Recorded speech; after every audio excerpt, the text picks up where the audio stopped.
Ok, shalom a todos.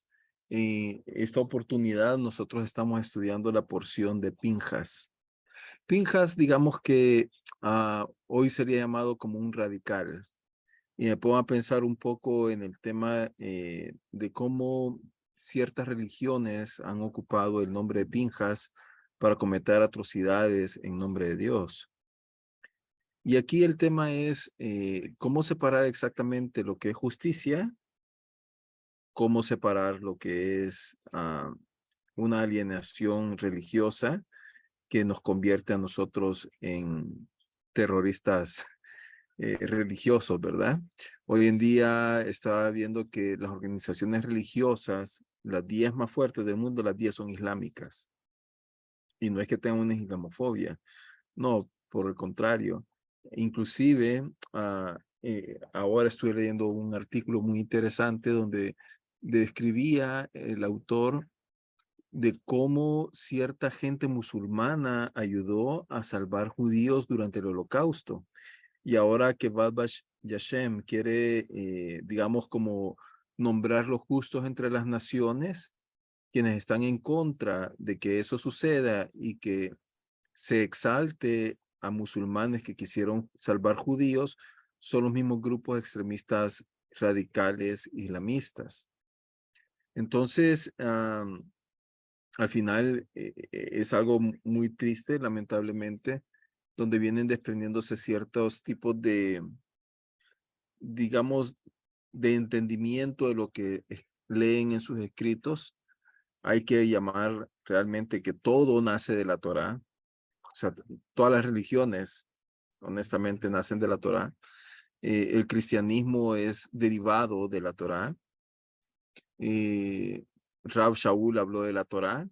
Él no creó unos nuevos escritos. Él lo que tiene son comentarios sobre lo que es la Torá. Luego, el Islam también nace después de eso. ¿Y de dónde se basa el Islam? De la misma Torá. De ahí agarra Mahoma y empieza a escribir todos sus versos, ¿no? Es muy triste realmente llegar a ese punto donde realmente la gente llega a sustituir la Torá por algo supuestamente mejor. Y eso nos hace, digamos, que nos replanteemos si vale realmente la pena retornar a las raíces. Y traigo a la mente un poco lo que dice un profeta. Dice, regresad a la senda antigua. No sé si han escuchado ese verso. Eh, ¿A qué se refiere realmente retornada a las sendas antiguas, a los caminos antiguos? Lo que quiere decir retorna a la Torá. Eso es básicamente, a eso se refiere. Y realmente hacia eso es donde tenemos que dirigirnos. El día domingo, eh, por ejemplo, estaba viendo un documental de National Geographic acerca del Apolo 11, me parece, y todas las misiones de los Apolos.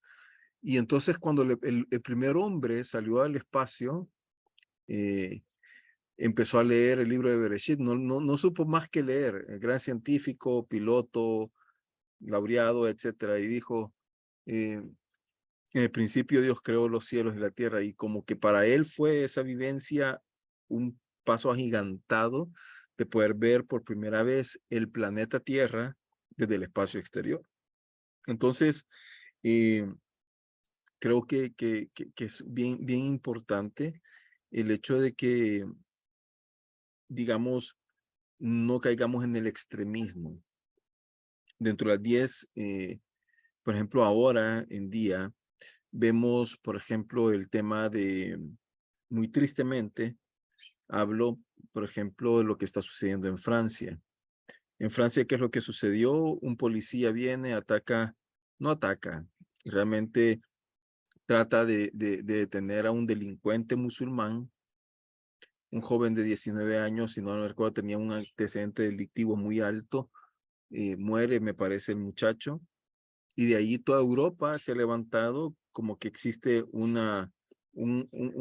que fue un ataque de racismo, o sea, y eso no fue un ataque de racismo exactamente, pero han destruido varias ciudades en Europa, o sea, yo me he quedado sorprendido de ver, por ejemplo, a lo que ha llegado el radicalismo de que están en los parqueos y de los parqueos están tirando los vehículos del tercer, cuarto piso, están tirando los vehículos a que caigan y exploten en el suelo. O sea, es un tema de violencia tremendo. Y entonces uno dice, wow, ¿cómo es posible entonces que la Torá exalte a alguien como Pinjas? Y después de eso, basado en Pinjas, aparece también, se dice que Pinjas renace nuevamente, ese espíritu de Pinjas vuelve a nacer en Elías, en el Yahu Hanabí, en el profeta Elías. ¿Por qué? Porque él exactamente hace lo mismo. Su celo por Dios lo consume y termina matando a 400 sacerdotes adoradores de Baal. Y más adelante aparece un grupo extremista judío en la época de Roma que se hacían llamar los celotes, no los elotes. Eso sería quizá en América. No, los celotes con Z. Y entonces los celotes era un grupo, digamos, como armado judío, vamos a llamarlo así, que ellos interpretaban la Torá y para ellos sacar eran de celos, digamos, que venía el nombre celote, era celoso por la Torá, y ellos, digamos, que ocupaban como mucho el tema de las armas para defenderse de los romanos. Y entonces muchos de los esenios eran celotes y la gente de Nazaret, de donde venía Yeshua, eran celotes. Y entonces ellos también al mismo tiempo vemos, por ejemplo, que Kefas o Pedro, llamado en el Nuevo Testamento, dice que le cortó la oreja a una persona, ¿verdad? Y entonces, ¿qué es lo que sucede? Cuando le corta la oreja, básicamente lo que uno dice, ¿y por qué andaba él en este momento con una espada? Y le corta la oreja a un guardia y uno se explica cómo es posible. Claro, lo que pasa es que ellos eran celotes, entonces ellos tenían el mismo espíritu de Pinjas, ¿ya? Y entonces uno dice, bueno, ¿hasta qué punto?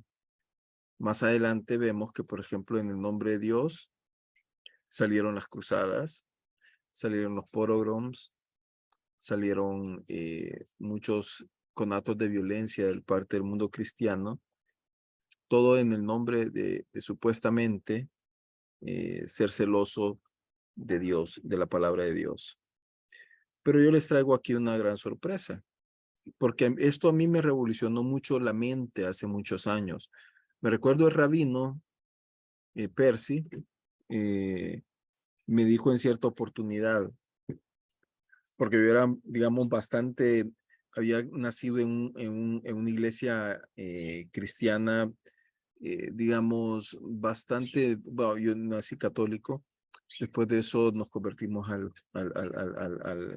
lado evangélico y era una iglesia, vamos a llamarlo así, bastante tradicional, donde digamos que eran muy estrictos con el tema de la palabra de Dios y que no hagas y así las reglas y etcétera. Y hoy que no puedes andar vestido así, que no puedes ver esta cosa, y entonces esto era prohibitivo, voy a llamarlo así. Pero fuera de esa parte que era muy prohibitivo, entonces mi mente, digamos, por el medio ambiente en que yo me desarrollé, era muy cuadrado en mi mente. ¿Ok? Era demasiado cuadrado, era demasiado celote. ¿Ok? A tal punto que si yo de repente veía, y perdón que me ponga de ejemplo, pero no puedo hablar de nadie más. De repente yo veía, esta persona anda vestida incorrectamente, era muy duro con esa persona. No te puedes divorciar porque la palabra de Dios dice que no te puedes divorciar y si te divorcian, tú estás pecando eternamente. O sea, por ejemplo, un montón de pensamientos así, paradigmas muy fuertes acerca de lo bueno, de lo malo, y en mi mente no cabía lo que eran los grises. El rabino Percy, me acuerdo en el 2016, 2017, porque yo era de los que decía, hay que defender el honor de Dios. A mí me criaron de esta manera, miren, en mi casa. Si alguien en la calle viene y se burla de tu madre, defiende el honor de tu madre y ponte a golpes con esa persona, porque tenés que defender que hayan insultado o hayan vituperado a tu madre, por ejemplo. Entonces, ese estilo de pensamiento estaba muy metido. El Salvador vivía en guerra. Para nosotros era muy normal la violencia diaria. En un país donde desde niño estaba acostumbrado a ver muertos en la calle, donde de niño estaba acostumbrado a ver las noticias, que ya el hecho de decir hay una persona muerta era un número. Te puedes imaginar el tipo de pensamiento ya social que yo tenía en mi mente acerca del valor de la vida. Y eso que no era un radical, que iba a agarrar una arma y iba a matar a alguien, no. Pero digamos que para mí era muy fácil. Ah, es un ladrón, córtale la mano. O sea, para mí esa ley era lo más natural del mundo. Ok, como sucede hoy en día en ciertos países, ¿no?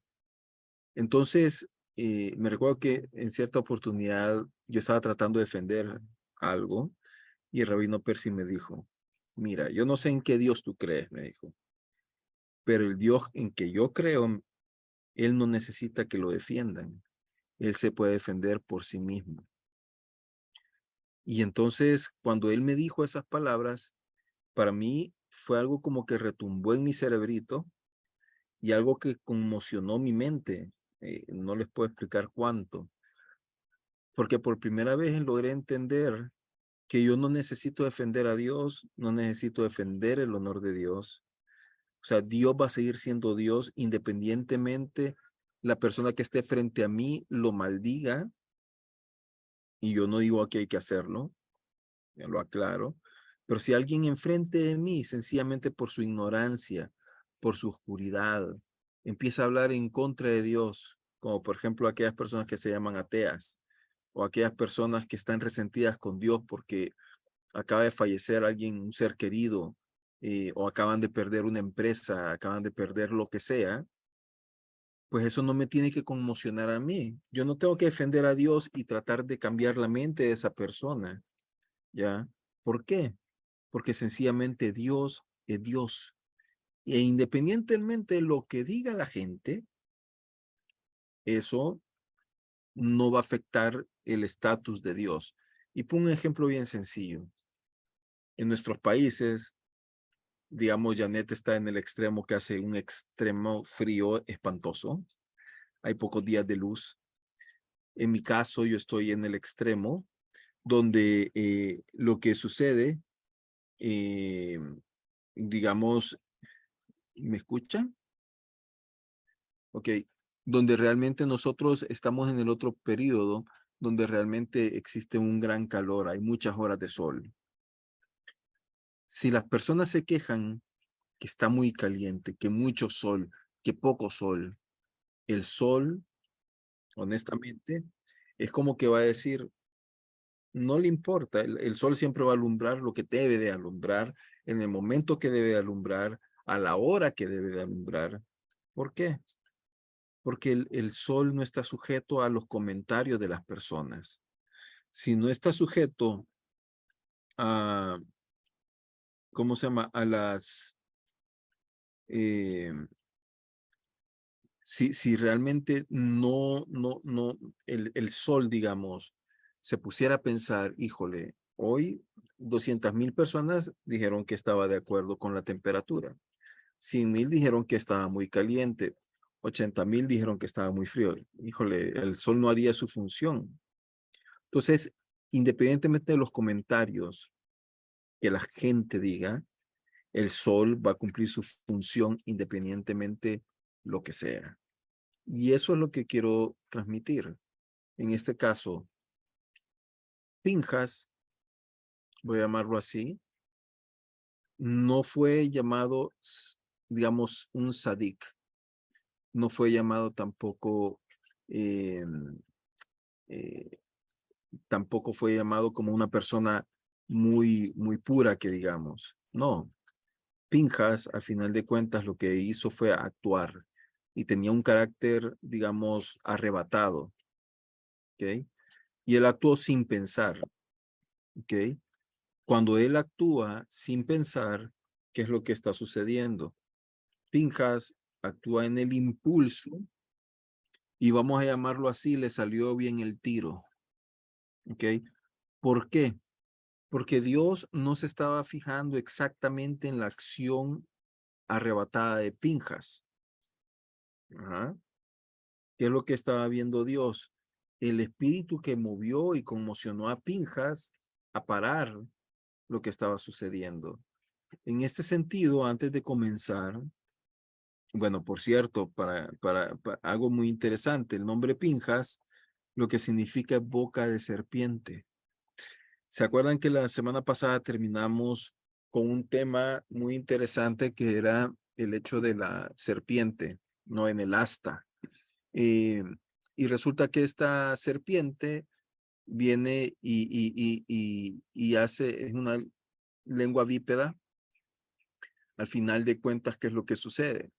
Esta lengua, digamos, muerde a la serpiente, la nahash, empieza a picar a toda la gente y aquel que es picado tiene que alzar sus ojos al cielo y cuando alza sus ojos al cielo, ¿qué es lo que sucede? Es sanado. No era la serpiente en sí, era el hecho de reconocer que así como la serpiente tiene la lengua bípeda, así también yo había cometido un error de la Shonjara, alzó mi vista al cielo, es decir, hago teshuvá, ¿y qué es lo que sucede? Reconozco mi mal y esa es mi misma medicina. Entonces, y ahora aparece un personaje interesante que se llama Pinjas. Ya inmediatamente que terminamos la porción anterior, aparece Pinjas. ¿Qué es lo que sucedió antes de esto? Bueno, miren, lo primero que sucede es que estaba Bilam. Bueno, hay un rey que se llama Balak. Balak tiene miedo de Israel, un miedo infundido, un miedo que se genera en la cabeza. De esos miedos, dicen, no me acuerdo a quién escuché que decía de que a veces son los peores los miedos en la cabeza que los miedos reales. Y que el 90% de las cosas que tememos, 90 o 95%, no me acuerdo qué porcentaje dice que es, nunca se llegan a suceder. Entonces, ¿qué es lo que quiero decir con todo esto? Viene Balak, tiene miedo a Israel, manda a llamar a Bilam, un profeta, ¿ok? Un profeta malvado, a quien Dios le habla, pero él dice que medio ve, no solo ve con un ojo, y que tiene que caer en trance para poder hablar con Dios y que escucha la voz de Dios, pero no ve claramente. ¿Por qué? Porque era una persona impura. Sin embargo, tenía ese don de parte de Dios. Bilam se dice que él era nieto de un personaje muy interesante en la Torá que se llama Labán. ¿Se acuerdan de Labán?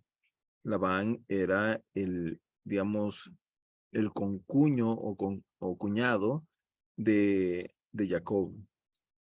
Jacob, cuando llega a recoger a su esposa,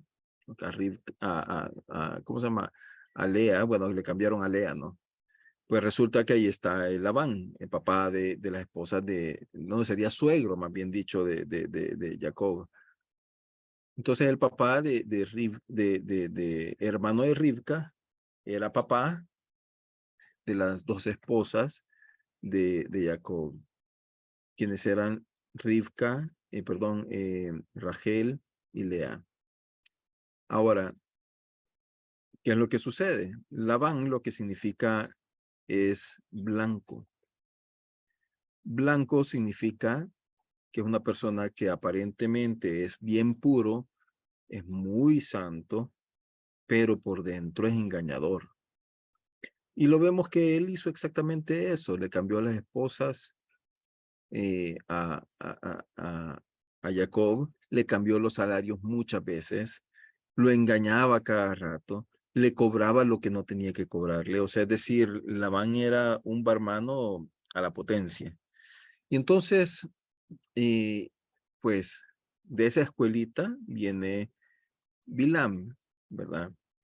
Ahora viene Bilam y es interesante que empieza a tratar de maldecir a Israel, no puede maldecirlo, porque todo lo que le dice el Eterno, dice que estuvo el adversario con él, Hasatán, y le dijo, mira, no vayas a hablar nada de lo que no te diga el Eterno. Y entonces lo termina bendiciendo al final de cuentas, le da 3 bendiciones, y llega Balak y le dice, mira, bueno, si no lo quieres maldecir, no lo maldigas, pero tampoco bendícelos. Y le dice Bilam, no, yo voy a hablar lo que el Eterno me diga. Aparte de eso, también al final viene y meten en el pleito a alguien que ni siquiera estaba siendo afectado por Israel. ¿Quién era? Eran la gente de Madián. La gente de Madián, resulta que Yitro es midianita. Ellos son midianitas, son hijos de Ismael, hermano al final de cuentas de Isaac. Entonces, son parientes al final de cuentas de los israelitas. Y entonces, entre ellos, ¿qué es lo que tratan de hacer? Dicen, ok, mira, no podemos hacer nada, pero te voy a decir algo, y lo aconseja. No le profetiza, lo aconseja. Y cuando lo aconseja, ¿qué es lo que le dice? Mira, lo que tú tienes que hacer es mandarle un par de chicas que entre la tentación por los ojos de los hijos de Israel, y entonces ellos van a empezar a seguir a sus dioses, van a empezar a fornicar, van a empezar a desviarse, y saben ellos que cuando empieza a haber un decaimiento en la santidad del pueblo de Israel, ¿qué es lo que sucede? Empieza a haber un declive moral, la presencia de Dios no puede estar ahí, y la cobertura del Eterno es inmediatamente, queda una persona al descubierto. ¿Y qué sucede cuando queda al descubierto? Veamos. Primero, en la porción anterior muere Aarón. De acuerdo a la tradición, dice que Aarón era, por mérito de Aarón, estaba la columna de nube. ¿Y qué es lo que sucede con la columna de nube? La columna de nube lo que le da, honestamente, es el atributo de misericordia de Dios. Y eso que es el que cuida, Dios nos cuida. La columna de humo nos cuida del sol. Entonces lo mismo sucede, la protección de Dios cuando muere Aarón se pierde por un momento. Y en ese momento específicamente aparece Balak, porque dice que ahí es cuando él logra ver a Israel y le da miedo. Ahí empieza este tema. ¿En qué momento también se quita la protección divina? Y lo vemos en versos anteriores. Cuando Israel se queja, Dios nos trajo aquí para morir, y eso que es considerado la shonjara es no hablar verdad. También se va la presencia de Dios y son mordidos por las serpientes. Y ahora nuevamente aparece otro tema, el tema de la pureza sexual, donde empieza a corromperse el pueblo con las midianitas, ya, y lo que termina sucediendo, y es donde nos quedamos en esta porción, para empezar esta porción directamente, es que empieza a haber un desenfreno sexual, culto en pos de otros dioses, que parte de su cultura, vamos a llamar, procedimientos ritualísticos, era combinar la sexualidad con la adoración a sus ídolos. Y entonces, ¿qué es lo que sucede? Los midianitas entran en este juego, tratan de destruir a Israel, y eso se llama Sinat Hinam, odio gratuito. ¿Por qué? Porque yo necesito hacerle el mal a alguien sin necesidad de esa persona tener derecho o mérito de que yo le haga un mal. Entonces, ellos ni siquiera eran afectados. Por eso es que al final de cuentas era bien tremendo. Pero sin embargo, vamos a ver dos cosas interesantes, el proceder de Moisés y el proceder de Pinjas. Entonces, quizás como para iniciar, después de esta introducción, que ha sido un poco larga, honestamente, eh, quizás quisiera como leer un poquito desde el versículo 1 del capítulo 25, dice, y permaneció Israel en Shittim, y comenzó el pueblo a cometer fornicación con las hijas de Moab. ¿Okay? Y estas convidaron, las moabitas, convidaron al pueblo a los sacrificios de sus dioses, y comió el pueblo y se postró ante los dioses de ellas. ¿Y esto qué es lo que sucede? Empezaron a existir algo que se llama desenfreno sexual, básicamente. Y se entregó Israel a Baal peor, y se encendió la ira del Eterno contra Israel. Fíjense que los intentaron maldecir, no pudieron, pero como siempre decía el rabino, la destrucción de Israel viene desde adentro. Y dijo el Eterno a Moisés, toma a todas las cabezas del pueblo y ahórcalos delante del Eterno frente al sol, o sea, en presencia de todos, para que el ardiente furor del Eterno se aparte de Israel. Y Moisés dijo a los jueces de Israel, mate cada cual a aquellos de sus hombres que se han entregado a Baal peor. Y aquí el nombre de los hijos de Israel vino y trajo a sus hermanos a la Midianita, dice, a la vista de Moisés, y a vista de, y a vista de toda la congregación de los hijos de Israel, y lloraba a la entrada de la tienda de asignación. O sea, ¿qué es lo que sucede? Uno de los hijos de Israel, ¿verdad? Que era príncipe, no era cualquier persona, era un líder. Trae a una midianita, estaban con las moabitas, pero aquí entran también las midianitas. Y dice que trajo a la midianita a vista de Moisés y a la vista de toda la congregación, y ellos lloraban a la entrada de la tienda de designación. ¿Qué es lo que sucede? Aquí lo que está sucediendo, ¿se acuerdan dónde estaba Israel? Estaban todo el campo, al centro estaban los coatitas, quejatitas y todos ellos, y al centro estaba la tienda de asignación, es decir, lo que sucedía al centro era público, era de carácter de todos. Y entonces dice, y vio Pinjas, hijo de Eleazar, hijo del sacerdote Aarón, dice, y se levantó en medio de la congregación y tomó una lanza en su mano. ¿Okay? Y fue tras el hombre de Israel a la tienda y atravesó a entre ambos, al hombre de Israel y a la mujer por el vientre, y se detuvo la plaga de los hijos de Israel. Ok, ¿qué es lo que sucede? De acuerdo al Midrash, en este momento exactamente lo que está sucediendo es que entra donde están los 70 ancianos, ¿ok? Y enfrente de todos empiezan a cometer un acto sexual. Por eso es que dice que la lanza los atravesó a los dos pegados. ¿Ok? Literalmente lo que estaban haciendo era algo que no tienen un nombre. Inclusive en el mundo moderno de hoy sería aberrante una escena de estas, ¿no? Entonces estaba tan desenfrenado el pueblo y era un líder, ya, lo que estaba sucediendo, y por eso es que él toma el pueblo estaba empezando a morir de una plaga, dice. Claro, entre verso y verso, nosotros podemos pensar que esto está sucediendo en cuestión de un minuto todo. No. Esto de que se fueron tras otros dioses, es un proceso. Puede haber durado una semana, 2 semanas, lo que ustedes quieran. Entonces, y cuando los atravesó para la plaga. ¿Por qué? Porque fue un momento de choque que los hizo entrar en razón. Digamos que muchas veces nosotros vemos que cuando una persona entra en shock, muchas veces es necesario pegarle, como para que la persona reaccione y se dé cuenta que lo que en su mente está sucediendo y que parece que es tan real, realmente no lo es, ¿verdad? Y eso le genere como retornar otra vez al mundo físico donde estamos. Y entonces, y dice, y fueron los que murieron de aquella plaga 24,000. Y dice, y aquí es donde empezamos, ¿no? La porción nosotros.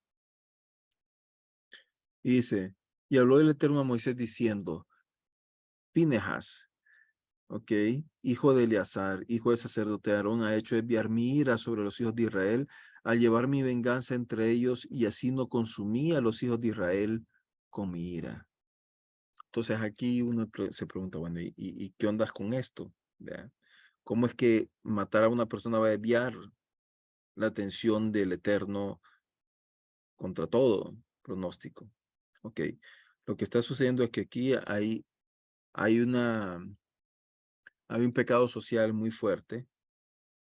La gente rompe todas las reglas, empieza a haber una plaga, ya mueren 24,000 personas, pero Pinjas hace un acto que merecía la muerte de Pinjas. ¿Por qué? Porque la Torah dice que uno no puede asesinar a nadie si no pasa por un juicio. Y aquí Pinjas, ¿qué es lo que hizo? Quebrantó la Torah. Por eso es que dice Dios, hey, este Pinjas debió mi atención del pecado que estaba aquí para ver otro pecado por acá, el pecado de Pinjas, ¿no? Actuar arrebatadamente, tomar la justicia por sus manos. Él tenía que pasar por un proceso de un juicio, dictaminar una sentencia, es decir, no era un acto que tenía que en ese momento asesinarlos. Y dice, por tanto, dile, he aquí yo le doy a él mi pacto de paz, el Brit Shalom. Fíjense que acá es bien interesante, que cuando uno lo ve en hebreo, esta parte de acá, ah,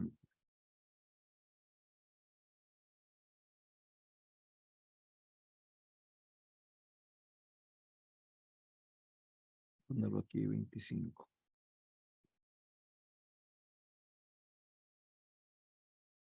Ok, donde dice el 12, por lo tanto les digo, les doy a él mi pacto de paz.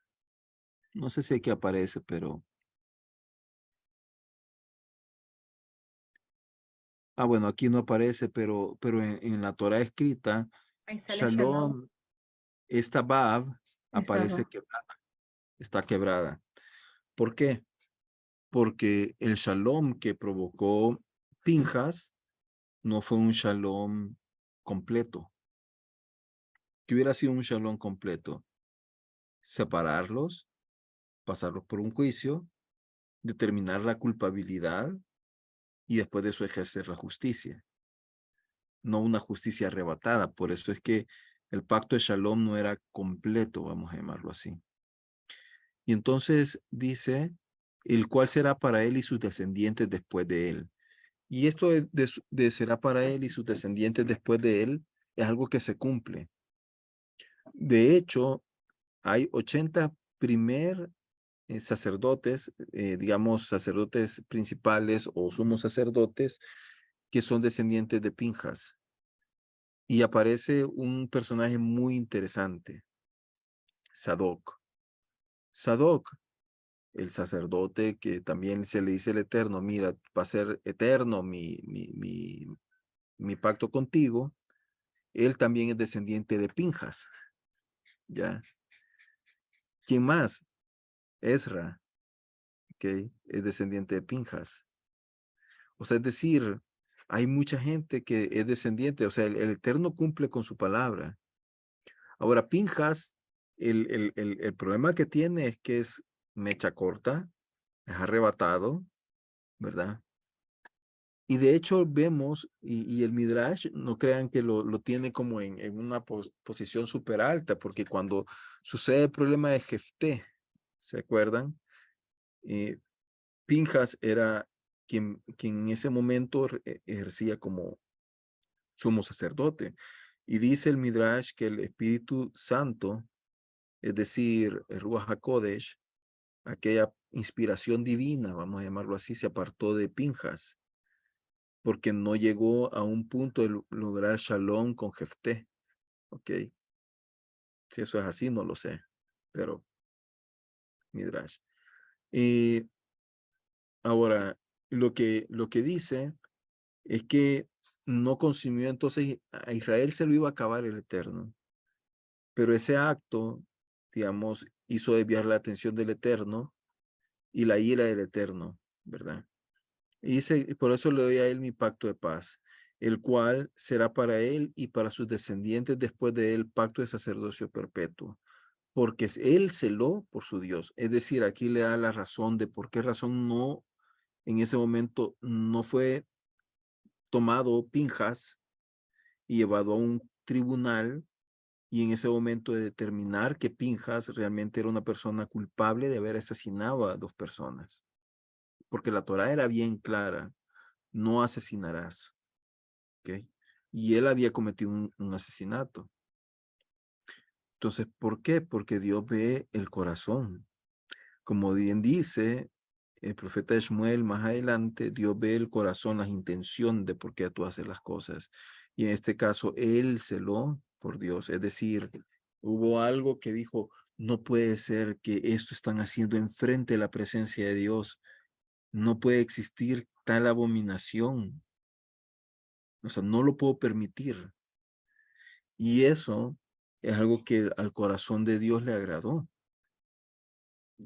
O sea, es complicado. Y dice, e hizo expiación por los hijos de Israel.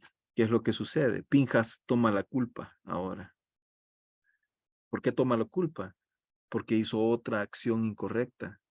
Entonces fue como decir, ok, voy a cubrir el pecado de Israel para yo ponerme que he hecho algo malo. ¿Ok? Y entonces dice, y el hombre de Israel que fue muerto con la midianita era Simri, hijo de Salú, príncipe de la casa paterna de los Shimonitas. ¿Ok?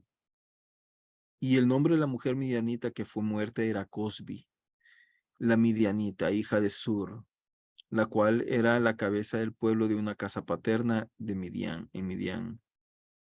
Dice, y habló el Eterno a Moisés diciendo, afligid a los midianitas y heridlos, porque ellos os hostilizan con sus ardides, con las cuales os engañaron en el caso de Peor y en el caso de Cosbi, hija del príncipe de Midian, hermana de ellos, la cual fue muerta el día de la plaga ocurrida con motivo de Baal Peor. Esto ya está hablando mucho más a futuro. Y, pero es interesante que dice que sí hay justicia, porque después de eso dice que y dice, esto fue después de la plaga que habló el Eterno a Moisés y Eleazar,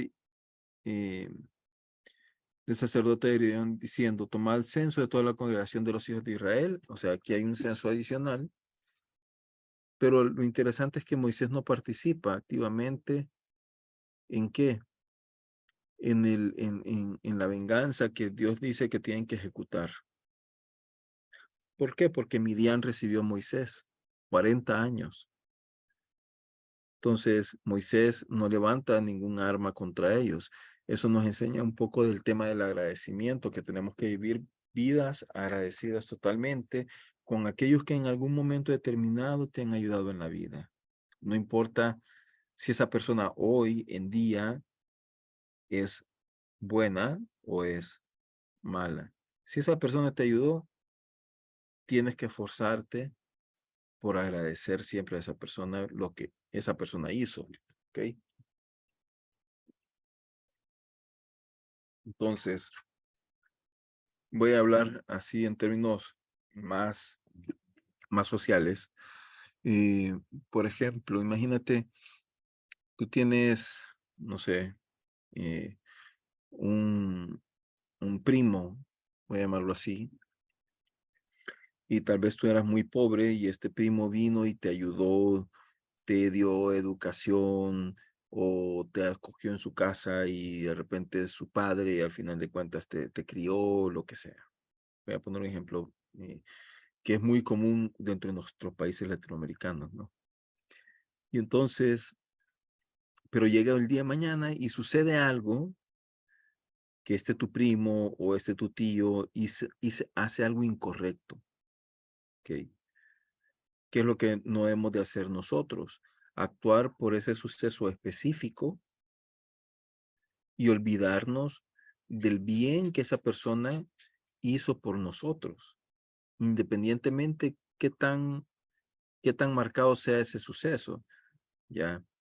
No quiere decir que vas a ser su amigo, no quiere decir que vas a ser su pana, como decimos acá. No, sencillamente tienes que mantener el agradecimiento hacia esa persona. Y si le puedes hacer el bien, hazle el bien. Aunque tú digas, no se lo merece, no se lo merece. Mira que robó un carro.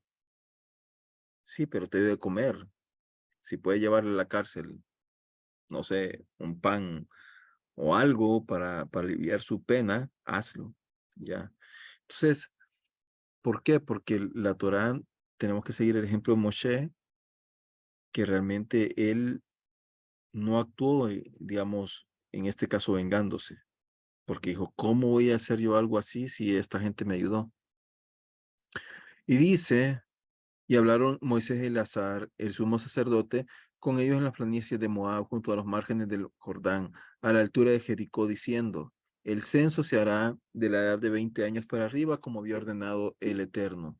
Y empiezan a tomar eh, cuántos murieron por esa plaga, y al final de cuentas, el que salió eh, más golpeado, digamos, fueron los hijos de Shimón.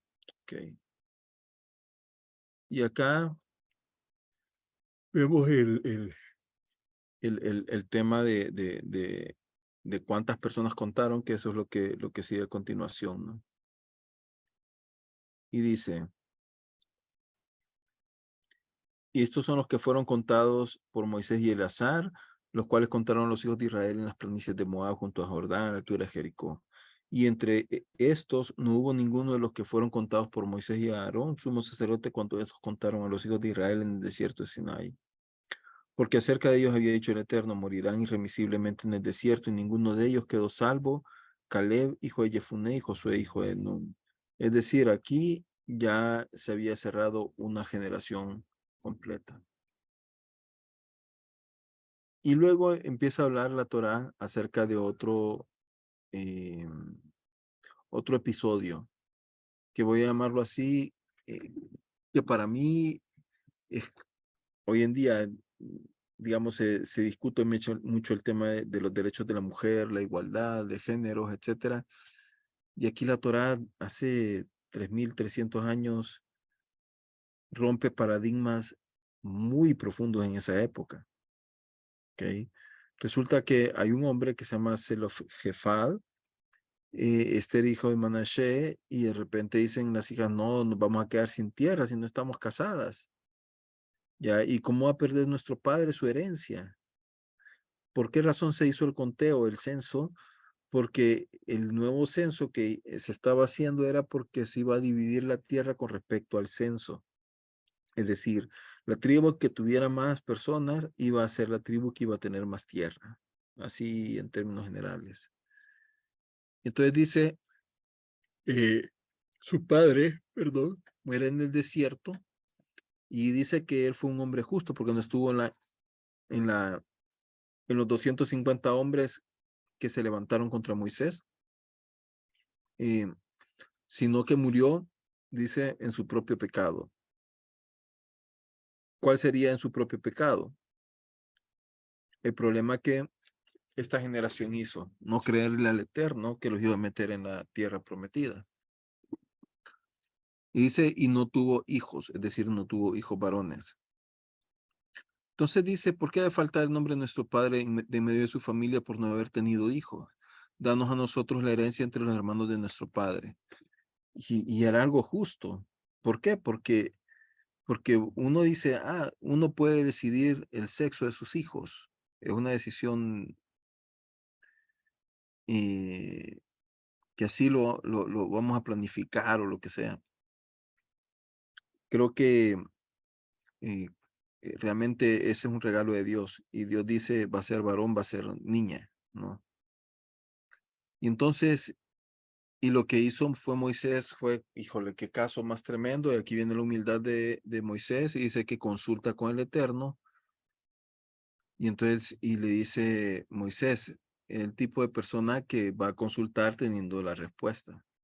Justo hablan las hijas de Zelofehad, ciertamente les darás posesión de la herencia en medio de los hermanos de su padre, haciendo pasar la herencia de sus padres hacia ellos.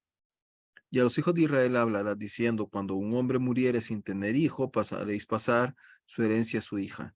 Y si no tuviera hija, daréis la herencia a sus hermanos. Y si no tuviera hermanos, daréis su herencia a sus hermanos de su padre. Y si su padre no tuviera hermano, daréis su herencia al más cercano pariente suyo, uno de su familia, y éste le heredará. Y será esto para los hijos de Israel como un estatuto de juicio, según lo ordenó el Eterno a Moisés. ¿Qué es lo que sucede? La tierra de Israel ya fue repartida. Hoy en día esto no se lleva a la práctica, ¿verdad? Pero nadie puede decir, ah, esta tierra es mía, ¿ok? En esa época, sino que la tierra se repartía acorde a como la había repartido, en este caso, Moisés. Ahora, esto es un cambio social muy profundo, porque en una época donde no existían derechos de la mujer, que la mujer era totalmente dependiente de los hombres, ya en todo sentido, y que venga y no tenían derecho, en muchas culturas no tenían derecho ni siquiera a tener una casa, inclusive el vestido que andaban no era de ella, sino que era del marido. Entonces venir y decirle al Eterno, las mujeres tienen derecho, eso quebraba el paradigma tremendamente de esa época. Y dice, eh, y el Eterno dijo, sube a este monte Abarim y mira la tierra que he dado a los hijos de Israel. Y empieza otro capítulo, ¿no? Y cuando la hayas visto, dice, tú también serás reunido a tu pueblo como fue reunido a Aarón tu hermano, porque os rebelaste en el desierto de Sin en la contienda de la congregación contra mi orden de santificarme con las aguas de los ojos de ellos. Estas son las aguas de Meribá, de Kadesh, en el desierto de Sin. Okay.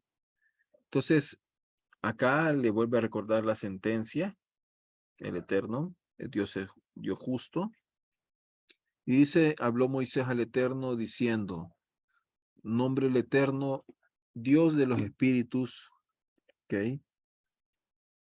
De toda criatura, un hombre que esté sobre la congregación, que salga delante de ellos y que esté delante de ellos, y que los haga salir y entrar, para que no sea la congregación del Eterno como ovejas que no tienen pastor.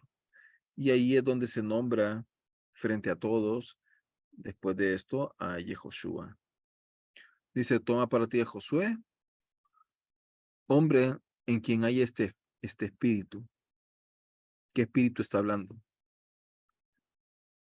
El espíritu de pastor, ¿no? O sea, es decir, eh, no es que tenga un espíritu diferente. Cuando la Torah se refiere a un espíritu que tenemos nosotros, se está refiriendo a ese ánima, um, a esas características que nos hacen únicos delante del Eterno, por las cuales, digamos, nosotros tenemos ciertas características que absorbemos y que podemos reproducir en otros. Por ejemplo, yo no sé si conocen, si el padre es un poco tacaño, ¿ok? ¿Qué sucede con el hijo? Usualmente va a ser tacañito, ¿ok? Si el padre es glotón tremendamente, los niños usualmente no son un palito, ¿ok? Son como bombones. O si de repente el padre es un malcriado, enojado y anda diciendo soeces por todos lados, usualmente, ¿qué van a reproducir los niños? Lo mismo. Y esta cercanía es un tipo que nosotros llamamos espíritu, pero son características que nosotros absorbemos de nuestro medio ambiente en donde nosotros nos criamos. Al criarnos, si vemos, Josué dice que no se apartaba de día y de noche del tabernáculo y de estar ayudando continuamente a Moisés. Le ayudó 40 años. Después de 40 años, Josué absorbió ya las características de ese liderazgo de Moisés y hubiera seguido eso si otra persona digamos, se hubiera juntado a Josué como él lo hizo con Moisés, pero no hubo ningún Josué en la siguiente generación, por lo tanto, ese espíritu, digamos, se perdió. ¿Ok?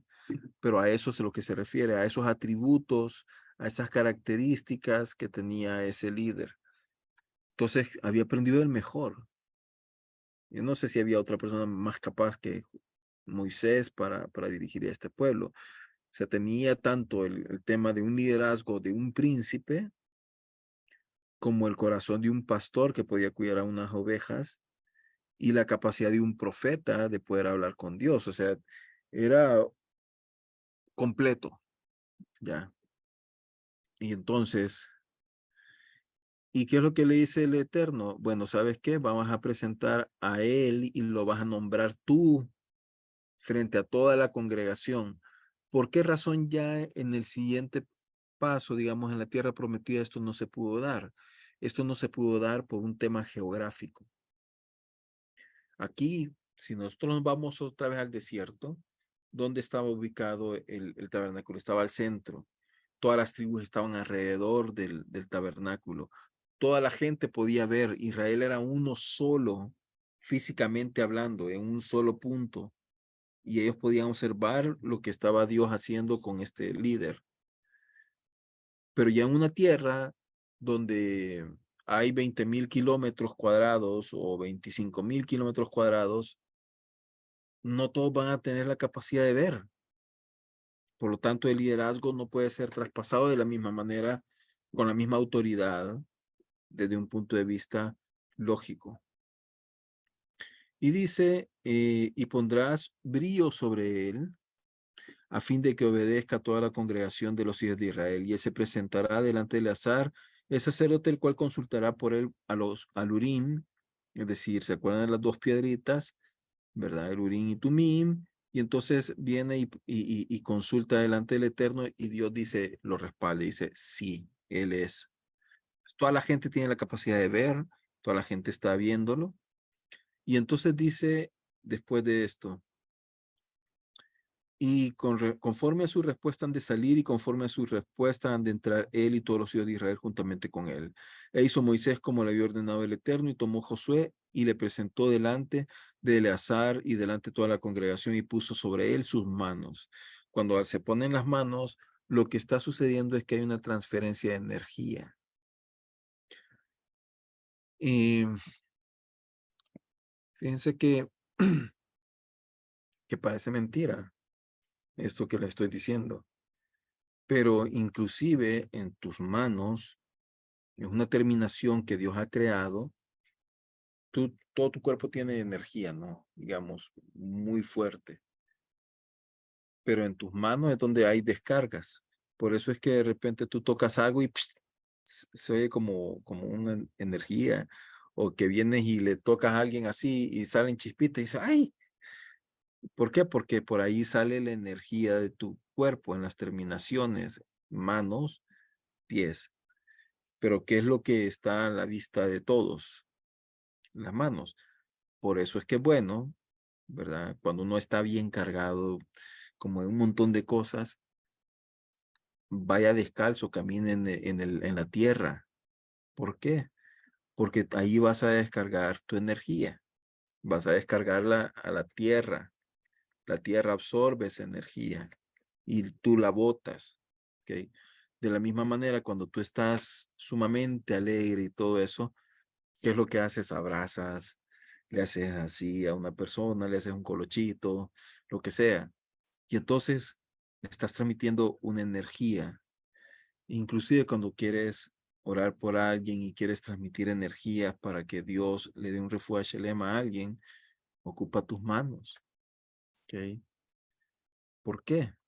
Porque hay transferencia de tu energía. No necesariamente que solo así Dios sana. No, Dios sana con la boca, es decir, yo puedo decir algo por alguien que está al otro lado del mundo, así como, por ejemplo, la semana pasada, recuerdan que pedimos por Janet que el Eterno la sanara y ahora te veo bien, súper bien de salud.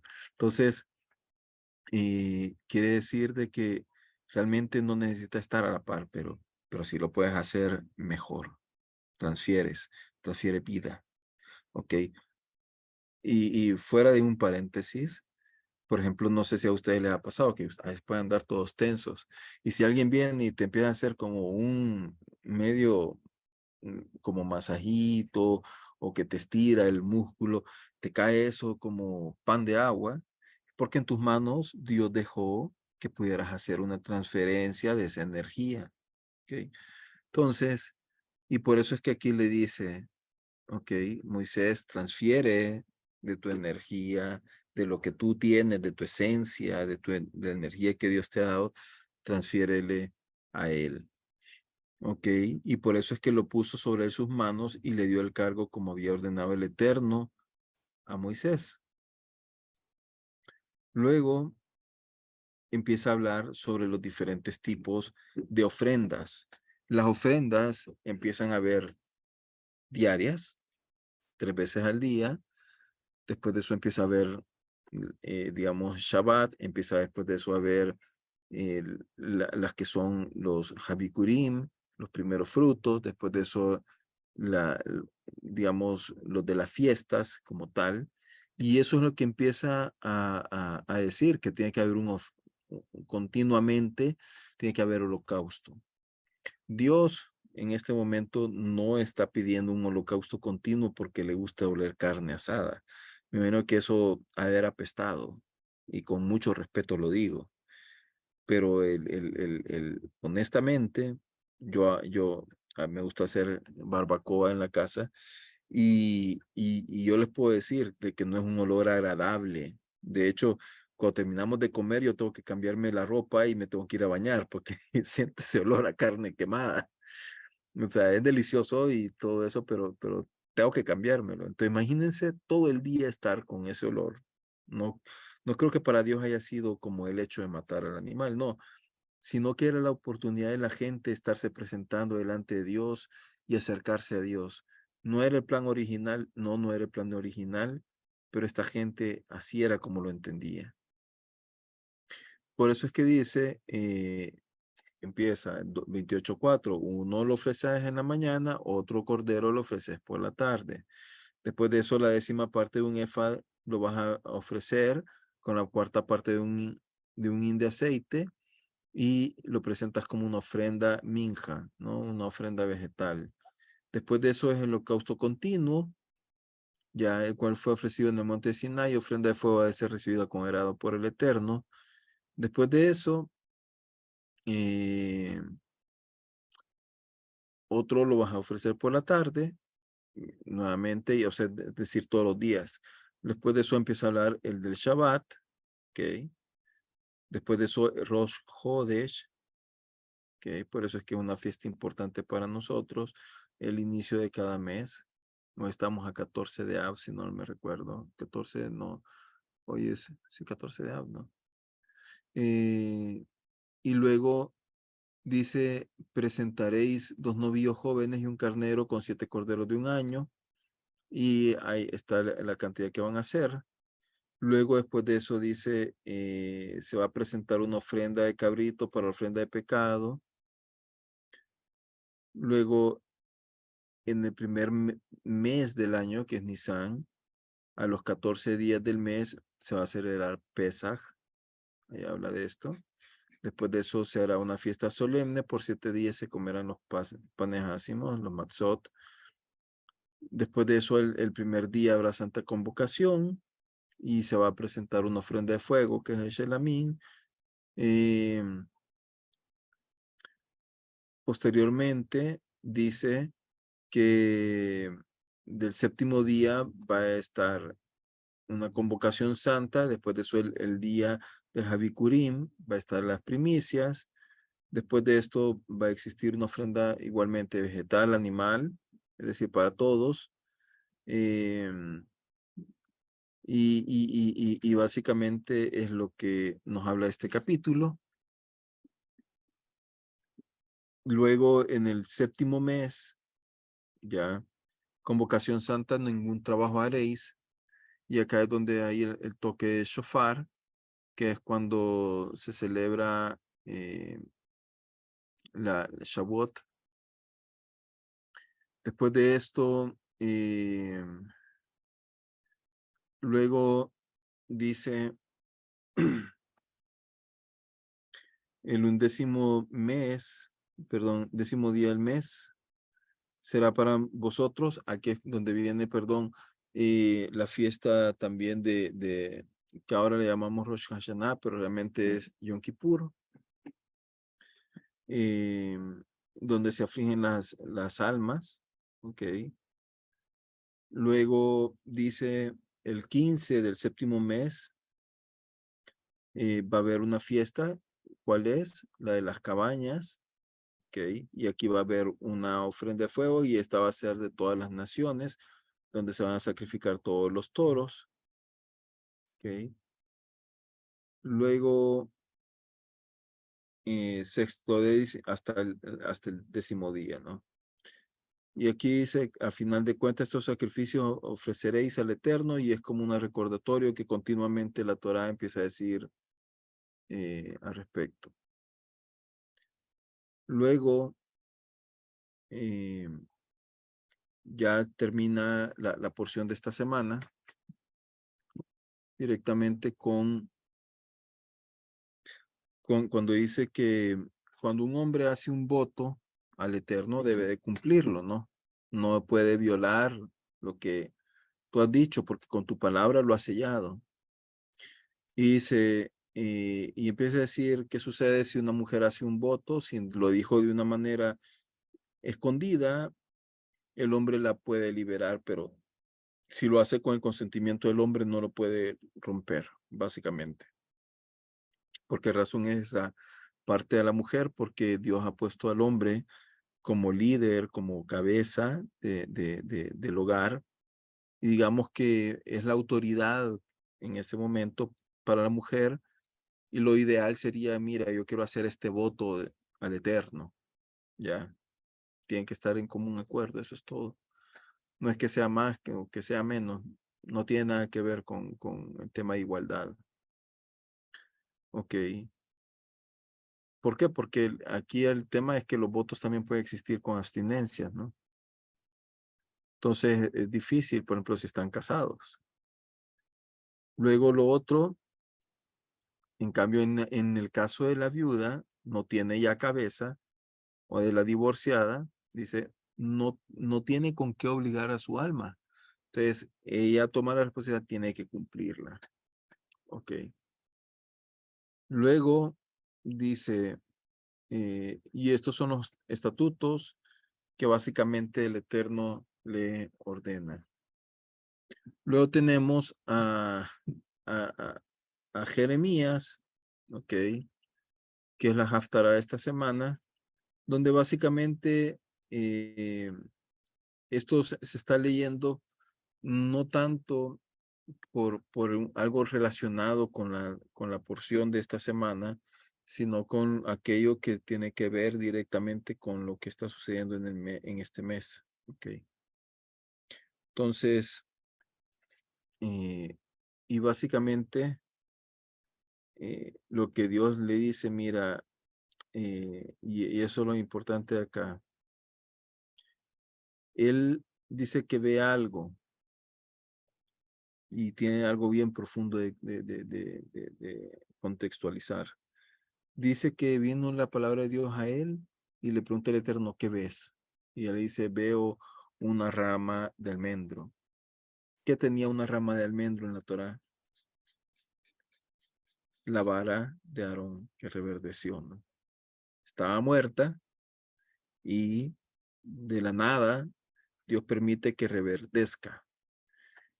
Y entonces dice, y el Eterno le dice a él, has visto bien, dijo el Señor, porque yo estoy alerta para que se cumpla mi palabra. Ahora también es bien interesante cuando tengo entendido que hay unas palabras en el hebreo que podría como entenderse de otra manera esto. ¿Ok? Y creo que por ahí lo tengo en la presentación, que hoy no le he tocado, pero bueno. Y dice, la palabra del Eterno vino por mí a segunda vez y le dice, ¿qué ves? Veo una olla que hierve y se derrama desde el norte. Entonces el Señor le dijo, desde el norte se derramará y está hablando sobre las calamidades que va a aparecer sobre la gente de Israel a causa del pecado. ¿A causa de qué? De la blasfemia que hicieron. Dice que a causa de los pecados de haber sido tras dioses, etcétera, ¿no? Y, y le dice, pero tú ve, prepárate y ve y diles a todo lo que yo les ordené.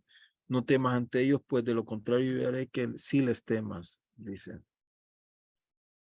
Hoy te he puesto como ciudad fortificada, como columna de hierro y como muro de bronce contra todo el país, contra todos los reyes de Judá. Pelearán contra ti, pero no podrán vencerte porque yo estoy contigo para librarte. Y después de eso dice que Dios eh, eh, dice, la palabra del Eterno vino sobre mí, ve y proclama a los oídos de Jerusalén.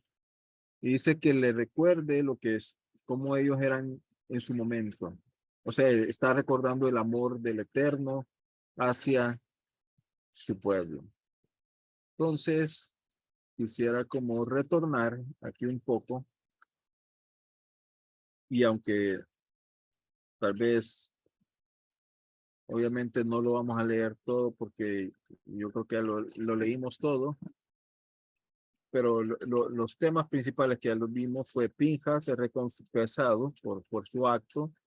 Israel libra una guerra contra los madianitas porque después de eso se venga, se realiza un segundo censo, las hijas de Zelofehad realizan un cambio que no estaba dictado en un inicio, Josué es elegido como sucesor y el ritual de sacrificio para todas las festividades, ¿ok? Que aquí está determinado, como decía en el inicio, ofrenda diaria, ofrendas adicionales en Shabbat, los Jodesh, festividades de Pesach, Shavuot, Rosh Hashanah, Yom Kippur, Sukkot y Shemini Atzeret, que es Simchat Torah. Ok, algo que es interesante, quizás nada más. Si ustedes ven en esta diapositiva, ¿quién es el que más perdió? Ok, espérenme, me voy a mover un poco porque creo que escuchan un poco la lluvia. Y entonces, uh, ¿quién es el que pierde más? Se oye Miren, bastante. sí, eh, el primer censo, como ustedes pueden ver, este es el número que había 603,550 personas. Segundo censo, hay 601,000 personas, hay menos personas, debería haber crecido la población. Y aquí vemos quiénes son los que se contaminaron. Simón, Rubén, Gad, Efraín, Naftalí. Okay. Eso básicamente que es muy interesante. Es decir, que los 24,000 que el Eterno dijo que habían, bueno, que la Torah dice que registra que murieron, después obviamente hubieron más muertos. ¿Okay? Puede ser también parte de la gente que murió con respecto al tema de las serpientes, puede haber un montón de factores adicionales, ¿no? Eh, Luego lo otro que les estaba diciendo era cómo se componía el tema de la repartición de la tierra. ¿Ok? El ejemplo de reparto es que tenemos a dos hermanos. Aquí está el padre, ¿no? Y está Aleph y Bet. ¿Ok? Aleph tiene 3 hijos, Bet solo tiene uno. Los 4 recibieron primero 4 porciones iguales en la tierra, dice. Es decir, se reparte en este caso con respecto a los hijos que ellos tenían. ¿Ya? Pero ellos tenían que devolver en el Yobel a cada porción a su padre, a la casa de su padre, vamos a llamarlo así.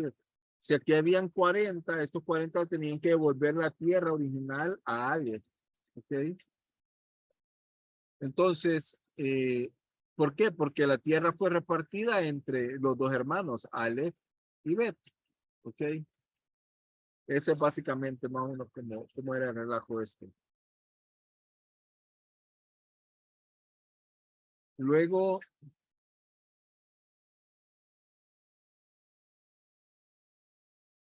mm,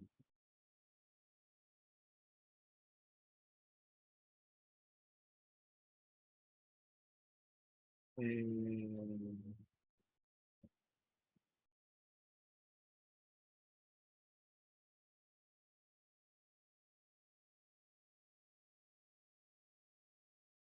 quiero ver, perdón, estamos 14 de Tamuz. Eh, y básicamente, es lo que les decía, la Haftarah no está conectada con la Parashá, sino que con otros eventos del calendario. La semana entre el 17 de Tamuz y el Tisha B'Av, okay, se llaman Telata de Puranata, las 3 semanas de opresión, y se consideran tiempos especialmente dolorosos para el pueblo judío. Fue el 17 de Tamuz cuando los romanos rompieron las murallas de Jerusalén, y fue el 9 de Ab que destruyeron el templo. Durante las tristes semanas de estos aniversarios leemos Haftarot, incluida la profecía de Jeremías, que se enfoca en los castigos que se impondrán a las personas que se olvidan del Eterno. Ok. Y interesante también otro tema es que la palabra familia aparece 90 veces en esta porción. Qué interesante, ¿no? Quiere decir que la familia es un punto muy, muy importante. Lo vemos con Pinjas, lo vemos con los que hicieron el censo, lo vemos con la familia también de las hijas de Zelosefal, ¿ok? Eh, etcétera. Quiero ver.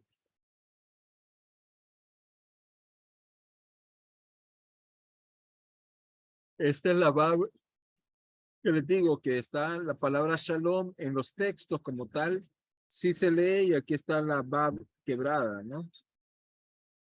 O sea, aquí está mi pacto de paz. En este Shalom, al hacerle zoom, digamos, esta parte de la Bab que da el Om es la parte que está quebrada. Es relativamente con un hombre roto. Cuando una persona mata, se vuelve también un hombre roto, ¿no? Eh, y dice, eh,